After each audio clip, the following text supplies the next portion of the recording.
रास्ते में मुझे जब भी मैं किसी से पूछता था क्या कर रहे हो, मुझे जवाब मिलता था हम बेरोजगार हैं। तो मैं शुरुआत में ये समझना चाहता हूं, यहां पे जो युवा आए हैं, आप में से बेरोजगार कितने लोग हो? हाथ उठा के दिखाओ।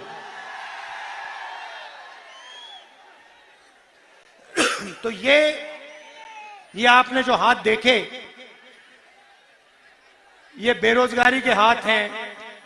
शिवराज चौहान, नरेंद्र मोदी जी वाली सरकार जो युवाओं के लिए करती है, उसका सबूत है। मध्य प्रदेश के किसी भी युवा से पूछो क्या करते हो, जवाब मिलेगा बेरोजगार है, कुछ नहीं करते। सही है गलत है?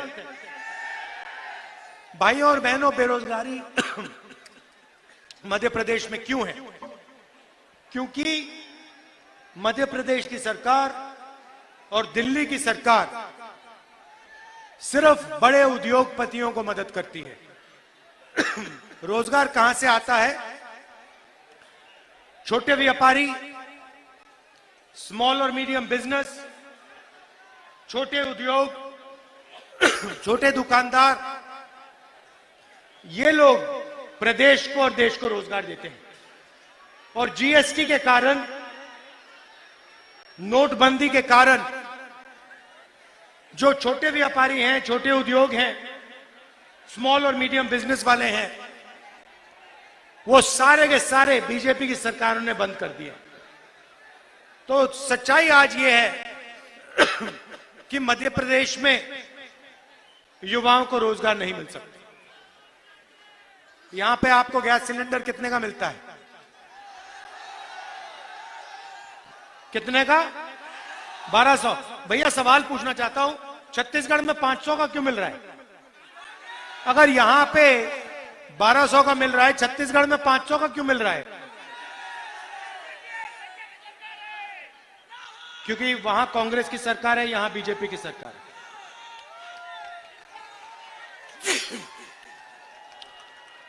देखिए, कांग्रेस पार्टी की जो सरकारें होती हैं वो गरीबों के लिए काम करती हैं। अब देखिए, हमने यहां वायदा किया था, हमने वायदा किया था कि किसानों का कर्जा माफ होगा।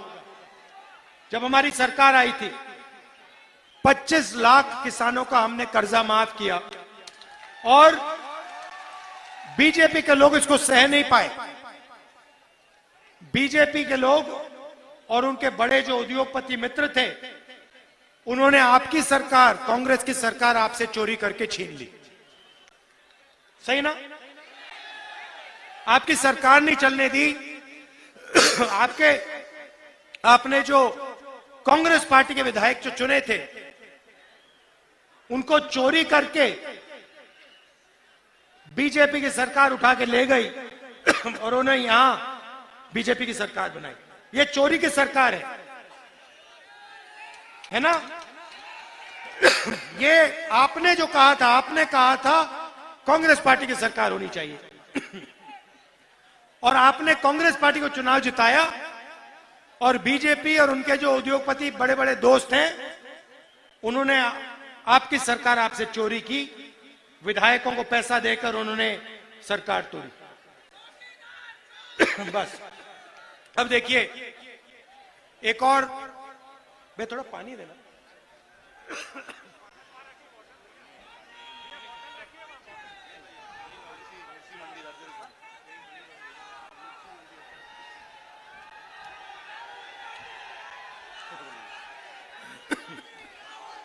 एक और बात, आदिवासियों को, यहां आदिवासी भाई बहन हैं? देखो कितने हैं। अब आदिवासी को हम आदिवासी कहते हैं, कांग्रेस पार्टी के लोग हम आदिवासी कहते हैं, बीजेपी के लोग वनवासी कहते हैं। सुना आपने? या मुझे बताओ, ये वनवासी और आदिवासी के बीच में फर्क क्या है? आप आदिवासी हो, आप कहते हो हम आदिवासी हैं, बीजेपी के लोग आपको वनवासी क्यों कहते हैं? ये भाइयों और बहनों, इन शब्दों में बहुत बड़ा फर्क है। आदिवासी शब्द का मतलब वो लोग जो हिंदुस्तान की जमीन के पहले और असली मालिक हैं।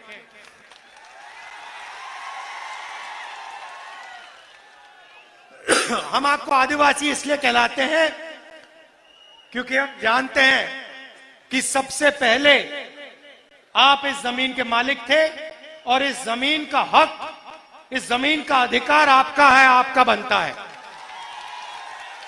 और इसलिए हम पैसा कानून लाए, अधिकारी बिल लाए, आदिवासी बिल लाए, जमीन अधिकरण बिल लाए, और आपके जो ग्राम सभाएं हैं उनको हमने शक्ति दी, पावर दी।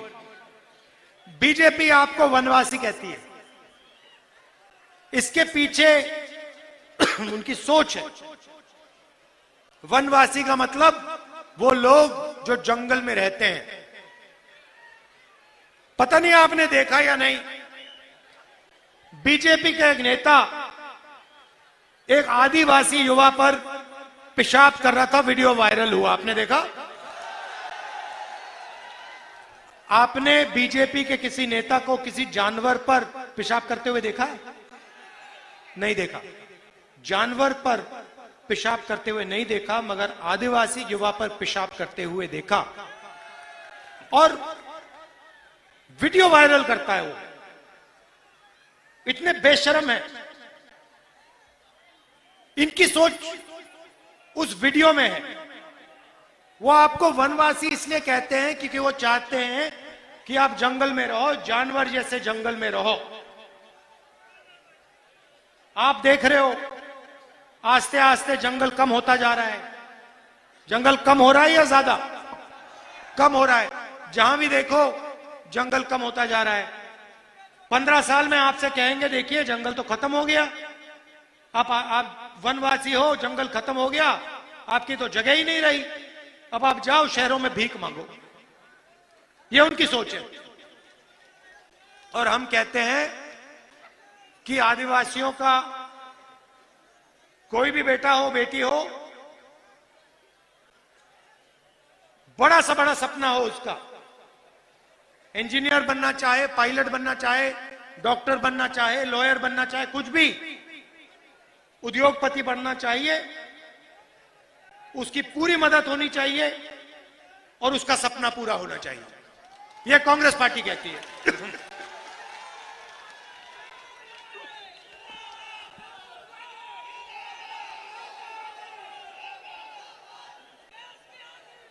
आपने सुना होगा, खासतौर से आदिवासियों से बीजेपी के नेता कहते हैं देखो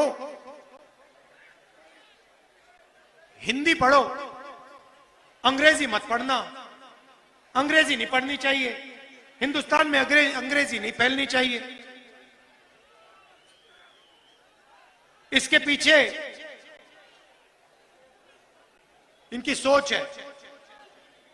ये चाहते हैं कि इनके बेटे, इनकी बेटियां अंग्रेजी पढ़ें और आदिवासी जो हैं उनके बच्चे अंग्रेजी ना पढ़ें। अब मैं ये नहीं कह रहा हूं कि हिंदी मत पढ़ो, हिंदी पढ़नी है, मगर हिंदी के साथ अंग्रेजी भी जरूरी है। क्यों? क्योंकि अगर आपको मध्य प्रदेश में काम करना है, मध्य प्रदेश में बात करनी है किसी से, उत्तर प्रदेश में आप जाना चाहते हो, उत्तर प्रदेश में बात करनी है किसी से, तो हिंदी चलेगी।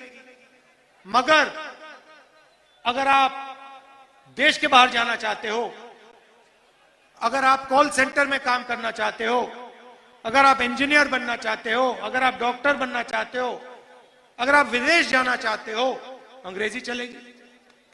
तो हम चाहते हैं आदिवासी बच्चे हिंदी पढ़े मगर अंग्रेजी भी पढ़े, कि जो सपना दूसरे लोग देखते हैं वो सपना आदिवासी भी देख पाए। अब देखिए छत्तीसगढ़ में चुनाव हो रहा है। यहां पे भैया आपको कपास के लिए क्या रेट मिलता है? 5,000 काफी है?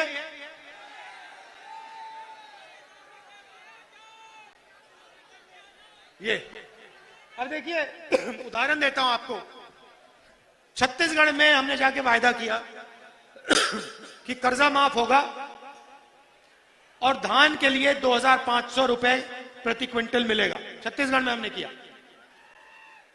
और हमने ये वायदा किया और पूरा कर दिया उसको जाके।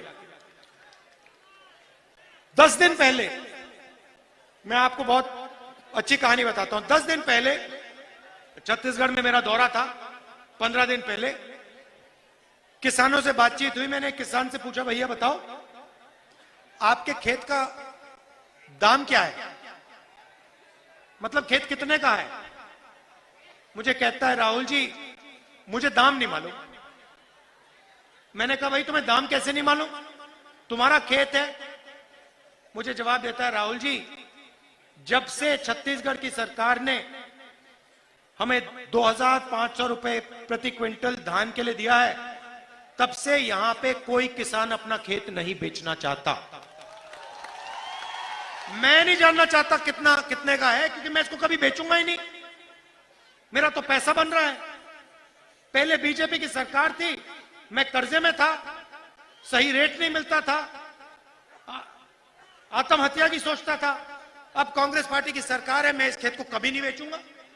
मुझे आप सही दाम दे रहे हो छत्तीसगढ़ में धान के लिए आज 3,200 रुपए मिलता है, गारंटी कम से कम 3,200 रुपए धान के लिए छत्तीसगढ़ में मिलता है। हुआ क्या, किसान के जेब में हमने पैसा डाला। अच्छा, वहां पे जो मजदूर हैं उनको 10,000 रुपए मिलता है।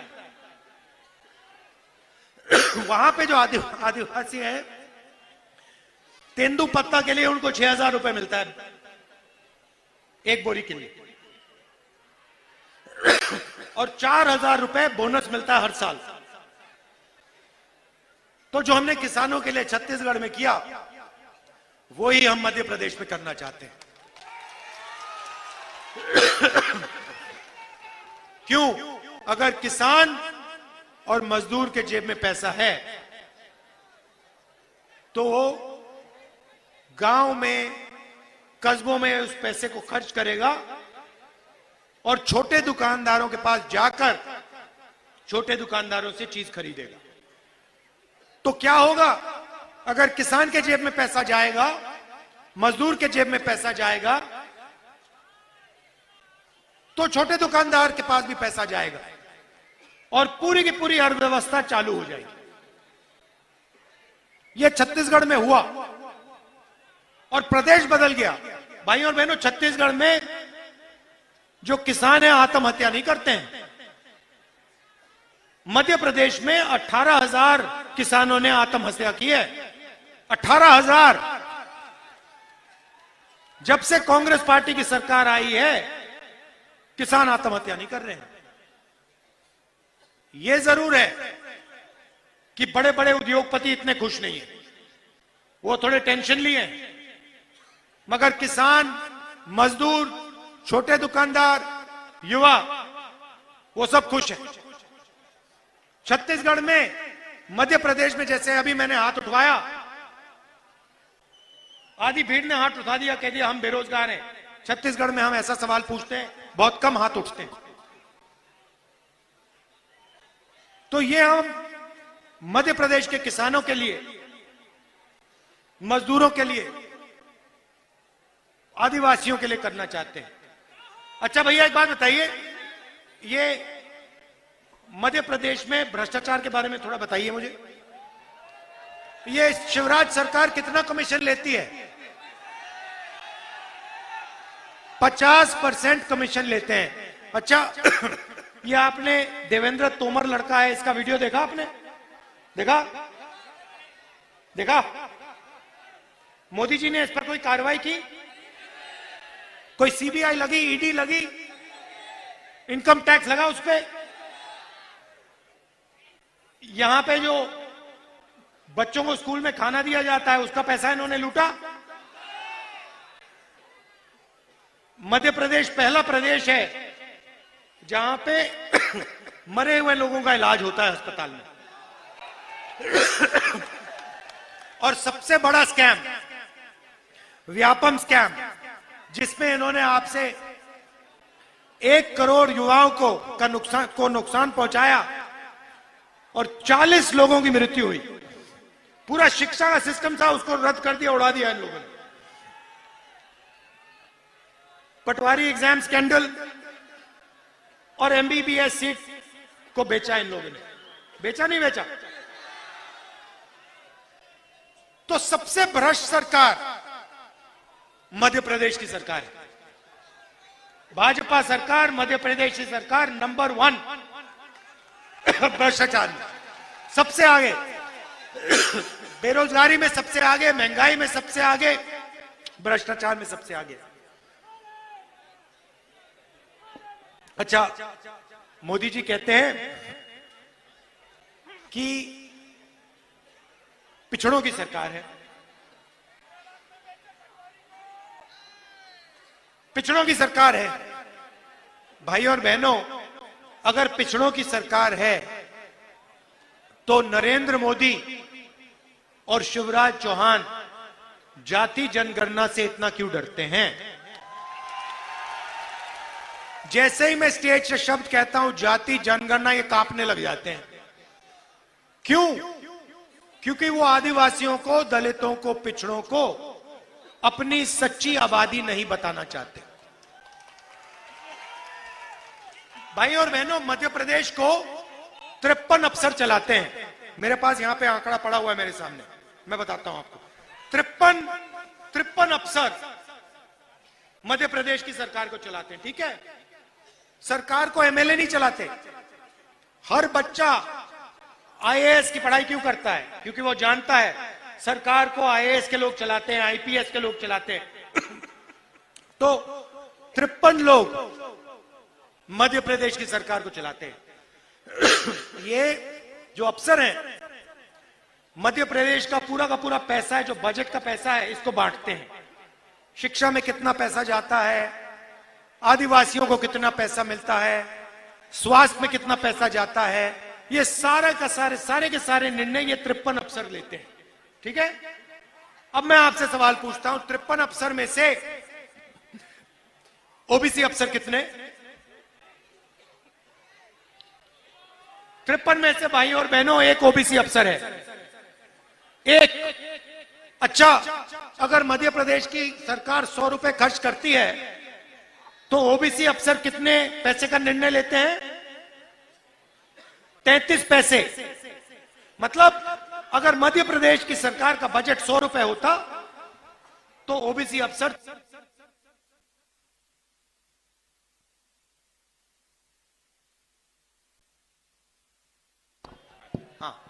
तो ओबीसी के अफसर सिर्फ 33 पैसे का निर्णय लेते हैं।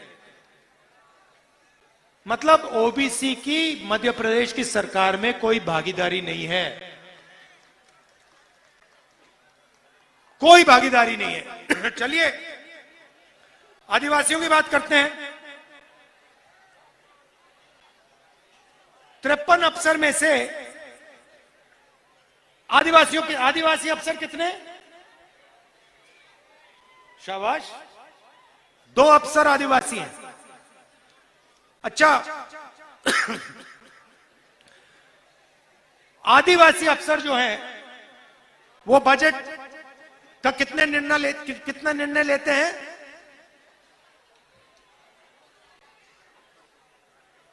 कितना? उससे भी कम। ये 70 पैसे कह रहे हैं, 70 पैसे भी नहीं। तो सच्चाई है भाई और बहनों कि मध्य प्रदेश की सरकार को ना ओबीसी चलाता है, ना दलित चलाता है, ना आदिवासी चलाता है। और यह सवाल मैंने उठाया है। मैं चाहता हूं कि जाति जनगणना हो जाए और पूरे देश को पता लग जाए इस देश में कितने दलित हैं, कितने आदिवासी हैं, कितने ओबीसी हैं। उसके बाद दलितों को, आदिवासियों को और पिछड़ों को सही भागीदारी मिलनी चाहिए। जितनी आबादी उतनी भागीदारी। आज मानना चाहते और आप नहीं। और ये जिस दिन जाति जनगणना हो गया और आंकड़े आ गए, उस दिन पिछड़ों, दलितों और आदिवासियों की नई तरीके से कहानी लिखी जाएगी हिंदुस्तान में। और जो आपका हक है वो आपको मिलेगा। बीजेपी में और मुझ में एक फर्क है, सबसे बड़ा इस चुनाव में सबसे बड़ा फर्क, वो नफरत फैलाते हैं। जहां भी जाते हैं एक जात को दूसरी जात से, एक धर्म को दूसरे धर्म से लड़ा देते हैं। मैं कहता हूं नफरत के बाजार में मोहब्बत की दुकान खोलनी है।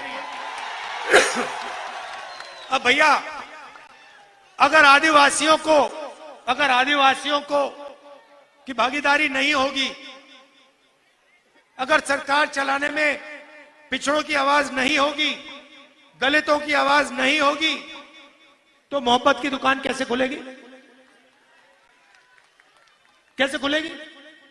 अगर आप लोग सरकार में शामिल ही नहीं हो, आपकी 50% आबादी आप शामिल ही नहीं हो, तो मोहब्बत की दुकान कहां से खुलेगी? खुल ही नहीं सकती, क्योंकि मोहब्बत की दुकान की नींव न्याय है।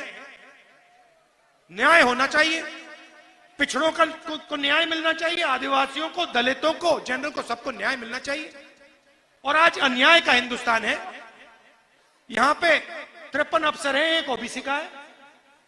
100 रुपए खर्च होते हैं, 33 पैसे ओबीसी अफसर खर्च करता है। इसीलिए मैं कहता हूं मोहब्बत की दुकान खोलनी है और सब वर्ग को न्याय मिलना चाहिए, हर वर्ग को न्याय मिलना चाहिए, कोई पीछे ना रहे। सारे किसानों को एक साथ मिलकर हिंदुस्तान को चलाना चाहिए, फायदा सबको होना चाहिए, 2-3 चुने हुए लोगों को नहीं। अदानी जी हिंदुस्तान के एयरपोर्ट ले गए, पोर्ट्स ले गए, हर बिजनेस में उनका हाथ है, हर व्यापार में आपको अदानी जी दिखेंगे। मगर अगर यहां एक युवा है जो कोई सपना देख रहा है, आपका नाम क्या है? हाँ, आप नहीं, जो लाल शर्ट वाले, हाँ, गुलाबी शर्ट वाले आप, हाँ हाँ भाई आप, हाँ हाँ, श्रीमान, दीवान। मगर अगर दीवान छोटा बिजनेस खोलना चाहे, अदानी जी के बेटे के लिए बैंक के सारे दरवाजे खुल जाएंगे। लाखों करोड़ रुपए, 14 लाख करोड़ हिंदुस्तान के 3, 4, 5 सबसे बड़े उद्योगपतियों का नरेंद्र मोदी जी ने माफ किया। भैया आपका कितना कर्जा माफ किया? दीवान जी, नरेंद्र मोदी ने आपका कितना कर्जा माफ किया? 1 रुपया नहीं किया। आप अगर बैंक के पास जाओगे, कहोगे भैया मैं बिजनेस चालू करना चाहता हूं, आपको कहेंगे भैया आप अदानी के बेटे नहीं हो, परे हो जाओ, आपको 1 पैसा नहीं मिलेगा। ये हिंदुस्तान की सच्चाई है। 100, 200, 300 लोग हैं, उनके लिए सारे बैंक के दरवाजे खुले हैं, लाल कालीन लग जाता है। और हमारे युवा जाते हैं, कहते भैया मैं व्यापार करना चाहता हूं, मैं छोटी सी कंपनी चलाना चाहता हूं, कहते नहीं, दीवान जैसे लड़कों को 1 रुपया नहीं देंगे। क्यों? आपने क्या गलती की? आप में क्या कमी है? आदिवासी के बेटियों में क्या कमी है? कोई कमी नहीं है। तो ये हमें बदलाव लाना है। ये 2-3 लोगों का हिंदुस्तान नहीं है, ये करोड़ों लोगों का हिंदुस्तान है और इसमें सबको भागीदारी मिलनी चाहिए। तो ये मैं आपसे कहने आया था। एक चीज की गारंटी मैं आपको दे रहा हूं, मध्य प्रदेश में सरकार आएगी, यहां पे जाति जनगणना शुरू हो जाएगी, दिल्ली में सरकार आएगी, जाति जनगणना शुरू हो जाएगी।